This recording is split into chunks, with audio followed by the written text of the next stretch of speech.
जैसे कि आप सब जानते हैं, कर्नाटक में एसआईआर का प्रोसेस जो चल रहा है। पहले मैपिंग हुआ, अभी एसआईआर में बहुत सारे ग्रुप्स जो हैं, बहुत सारे पार्टियां, सारे अपने अपने तरीके से एसआईआर के फॉर्म का इन्यूमरेशन फॉर्म भरकर जो भी 2002 की लिस्ट में जो लोग हैं, जो डुप्लीकेट वोट्स हैं, उसको डिलीट करने की मुहिम चल रही है।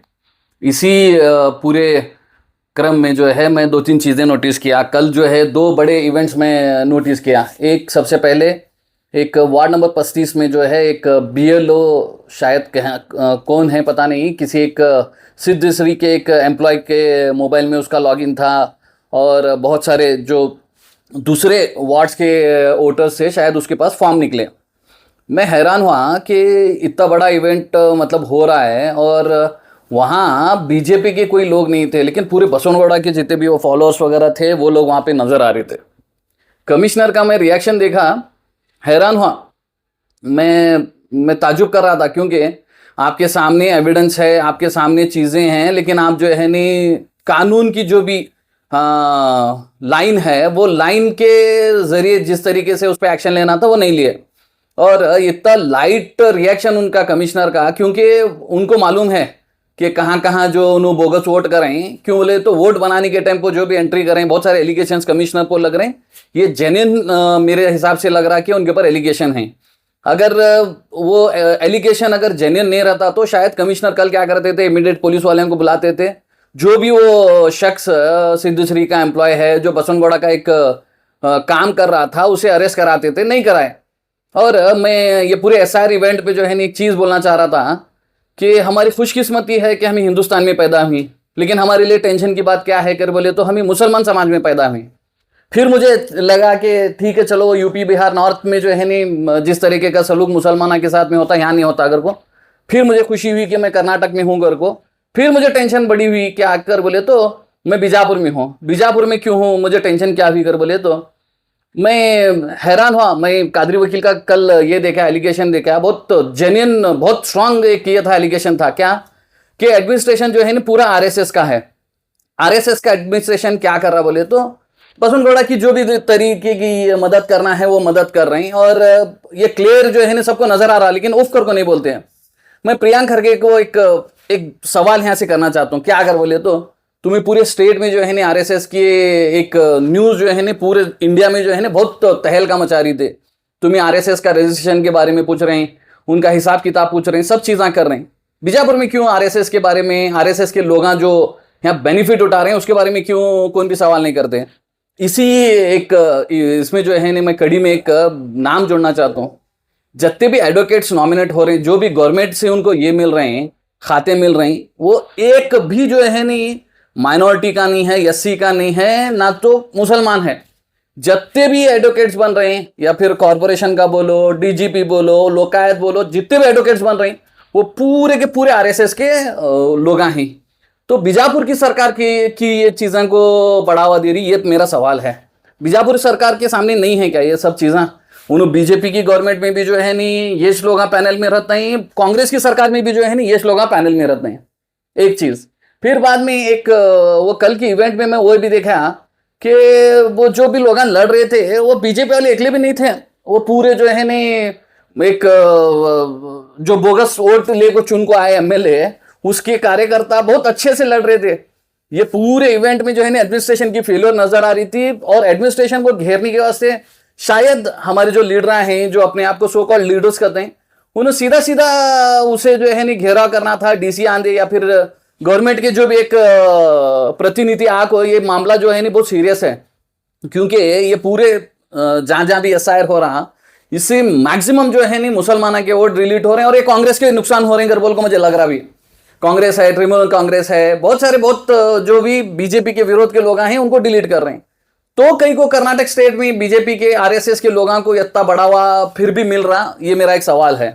और ये पूरे ये जो चल रही है इसमें मैं बहुत सारे लोगों के गलत ये भी सुन रहा हूँ क्या कि एसआईआर के बाद में जो है नहीं तुम्हारा नाम डिलीट हुआ तो तुम ना बेनिफिट नहीं मिलते, तुम ना यहाँ भेजते हैं वहाँ भेजते हैं। ये क्या पहली बार तो एसआईआर नहीं हो रहा? शायद अगर लोगों को इल्म है तो ठीक है, नहीं तो मैं बताना चाहता हूँ एसआईआर के अगर तुम्हारे नाम आप ये भी बोल तुम्हें, तुम ना तुम्हारे नामा डिलीट कैसा होते हैं, तुम्हें बहुत सारे लोग नामा भर को दे रहे हैं। वो भरने वाले कौन है? बीएलओ। बीएलओ क्या करते हैं अगर बोले कि तो उनको पढ़नी लिखनी तो क्या भी नहीं आता, उन्होंने टीचर्स हैं हालांकि। हाँ, उनके मैं थोड़ी ये दिखाता हूँ, फैक्ट्स दिखाता हूँ तुम ना। मुझे बहुत अच्छे से याद है 2013 के इलेक्शन में शायद 1800 2000 जो बैलेट पेपर पर रिकॉर्ड होकर आए रहते हैं, जो टीचर्स को ड्यूटी डाले रहते हैं, उन्होंने वोट डाले रहते हैं नहीं, वो रिजेक्ट हुए।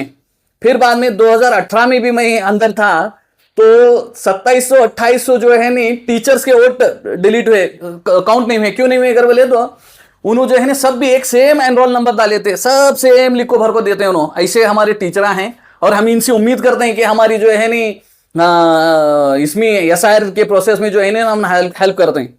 अब तुम्हें फॉर्म भर को देते हैं कन्नड़ में, उन्होंने इंग्लिश में स्पेलिंग इतने गलत करते हैं, तुम्हारा नाम जो है नहीं तुम्हारा नोटिस आना ये जरूरी है, लाजमी है सबके ऊपर। बहुत सारे लोगों को नोटिस आते हैं। अब नोटिस आने के बाद में क्या, तुम्हारे जो भी डॉक्यूमेंट्स हैं वो तुम्हें सही से प्रोड्यूस करो। नहीं भी हुआ तो क्या होने वाला। अब वेस्ट बंगाल के मैं तुम्हारा 2 मिसाल देता हूँ। एक रिटायर्ड जज, मैं मेरा ये नहीं बोल रहा, एक तुम्हारा न्यूज का रेफरेंस देता हूँ। एक रिटायर्ड जज का जो है नहीं नाम डिलीट हुआ था एसआईआर के प्रोसेस में। फिर जैसा ही उनको मालूम पड़ा कि नो रिटायर्ड जज हैं, तो उनको इमीडिएट जो है नहीं वो लिस्ट में बिना इसके जो है नहीं करेक्शन के उनको ऐड करे। एक नेवी, एक्स नेवी ऑफिसर, उन्होंने कई साल जो है नहीं सरकार के लिए इस देश के वास्ते बहुत सारे कामा करें, लेकिन फिर भी उनका नाम डिलीट होता। फिर बाद में उनको मालूम पड़ता है ये सब लफड़े होते हैं बोल को, उनको भी इमीडिएट ऐड करते हैं। तो मुसलमान होना ये अभी इस देश में जो है नहीं बड़ी टेंशन की बात है। हमारे बहुत सारे लोगों के नाम डिलीट होते हैं, लेकिन उसके बाद में बहुत सारे प्रोसेस भी हैं, उससे जो है ना हमें एसआईआर के या फिर हमें वोटर लिस्ट के इसमें जो है ना फिर वापस आ सकते हैं। यद तक डरने की जरूरत नहीं है, मैं ये बात बताना चाह रहा हूँ। हाँ, लेकिन जिम्मेदारी है हमारी, हमें जो है ना अपने आप को वोटर लिस्ट में महफूज रखना है, अपना सिटीजन जो है बोल को हमें बताना है। जो भी हमारे ऊपर हमारे देश के कानून के हिसाब से जो भी चीजें हमारा संविधान जिस तरीके से हमारे लिए रचा गया है उसे हमें फॉलो करना ये हम पर लाजमी है। लेकिन डर का माहौल भी नको बनाओ। बहुत सारे लीडर के मैं मुंह से मैं बहुत अलग अलग उसके स्टेटमेंट सुन रहा हूँ, तो क्या मतलब हमारे लिए परेशानी हो सकती है अगर बोले तो हमें ना तो बॉर्डर शेयर कर रहे हैं किसी दूसरे कंट्री के साथ में, या फिर हम ना कौन सा भी ऐसा रास्ता नहीं है जहाँ पे हमारे शहर में, हाँ स्पेशली हमें बांग्लादेश या बोलो या दूसरे कंट्री के लोग जो आको यहाँ सिटीजन बन को हिंगर बोल को ये डर हमना नहीं है। हमें पूरे जो है ना हमारे फादर्स जनरेशन हमें जितने भी हैं कर सकते हैं। लेकिन प्रॉब्लम क्या है कि हम ना एक डर का माहौल बना को दे रहे हैं। ये डर के माहौल से जो है ना अपने आप को बाहर निकालो। फॉर्म में क्या बड़ी ज्यादा फॉर्मेलिटीज नहीं है। 2002 की लिस्ट में तुम्हारा नाम एज इट इज जैसा है, तुम्हारी जो जिसके साथ तुम्हारा लिंक है। अब मेरा नाम मेरे अब्बा के नाम के साथ में है तो मैं अपने अब्बा के साथ में मैं मेंशन करना। अगर मेरा 2002 की लिस्ट में मेरा नाम नहीं है तो मेरी माँ है, मेरे दादा हैं, मेरे दादा दादी, नाना नानी, मेरे माँ बाप जो भी हैं, 6 लोग हैं, 6 लोगों के साथ में अपने आप को मैं मैप कर लिया तो खत्म है। मेरे लिए बहुत बड़ी बात ये नहीं है फॉर्म के फिलअप कर को देने में। लेकिन वो एक मैं पूरे दिन भर में मैं देख रहा हूँ कि हर दिन जो है न्यूज़ के इसमें अलग अलग कहानियां मैं देख रहा हूँ, अलग अलग मैं जो है ये देख रहा हूँ। बहुत अच्छे अच्छे लोग भी हैं, बहुत अच्छी जानकारी दे रहे हैं। सोशल मीडिया स्पेशली मैं देख रहा हूँ बहुत सारे बीजापुर के जितने भी यूट्यूबर्स हैं उन्होंने बहुत मदद कर रहे हैं, बहुत हेल्प कर रहे हैं अपने तरीके से, जो भी हो रहा लोगों को एजुकेट कर रहे हैं।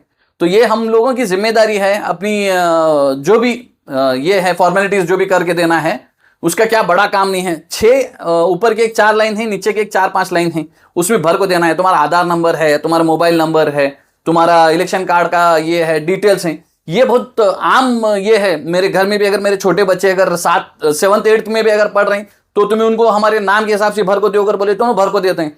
लेकिन माहौल जो पूरा ये कर रहे हैं, माहौल जो बना रहे हैं, जो डर का ये माहौल बना रहे हैं, ये नको बनो। मैं एक ही रिक्वेस्ट करना चाहता हूँ। लेटेस्ट न्यूज अपडेट्स के लिए YouTube एक्सप्रेस को सब्सक्राइब कीजिए, साथ में बेल आइकॉन को भी क्लिक कीजिए। साथ ही साथ लाइक, शेयर और कमेंट करना ना भूलिए।